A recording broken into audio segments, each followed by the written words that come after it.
परसोत्तम विश्वकर्मा घंघारी चूल्हा वाले। Mobile number 96।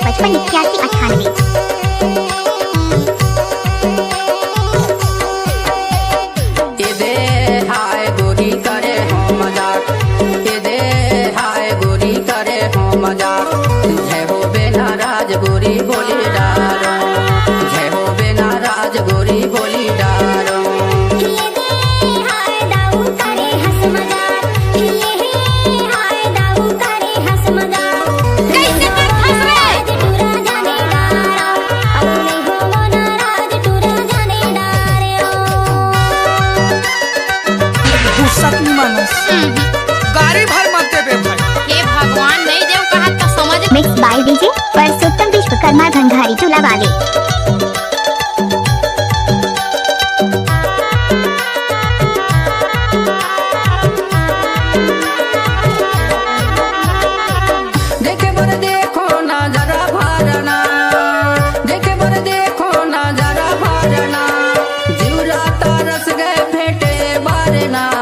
बोली डारो जय हो बेना राज गोरी बोली डारो के दे हाय गोरी करे हो मजाक के दे हाय गोरी करे हो मजाक जय हो बेना राज बाई बोली डारो जय हो बेना राज बाई बोली डारो।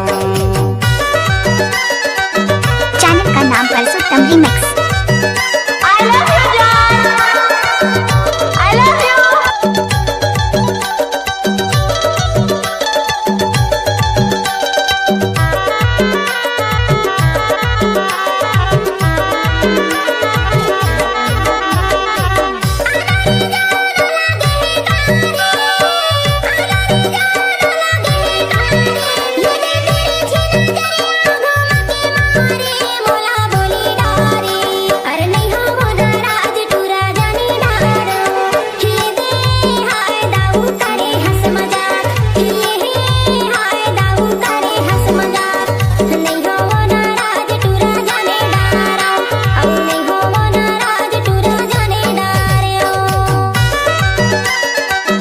Mix by DJ Parsottam Vishwakarma Ghanghari चूल्हा वाले।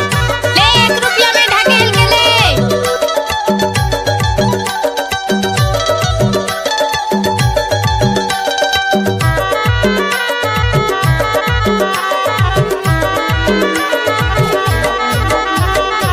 गाँव मरवारी गौदास नाम वो गाँव मरवारी गौदास नाम वो कर्मत दरिया गाना लगा तो बाई बोली डारे झन हो बेना राज गोरी बोली डारो के दे हाय गोरी करे हो मजाक के दे हाय गोरी करे हो मजाक जय हो बेना राज बाई बोली डारो जय हो बेना राज बाई बोली डारो जय हो बेना राज बाई बोली डारो जय हो बेना राज बाई बोली डारो। बोल डारो बाई बोल डारो माया के मारे मैं बोल डारो बोल डारो बाई बोल डारो माया के मारे मैं बोल डारो।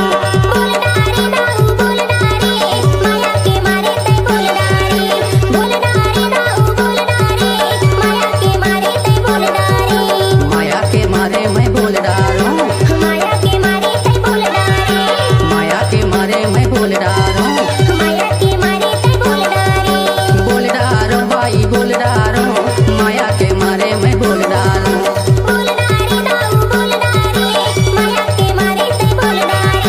बोल डारो बाई बोल डारो माया के मारे मैं बोल डारो माया के मारे मैं बोल डारो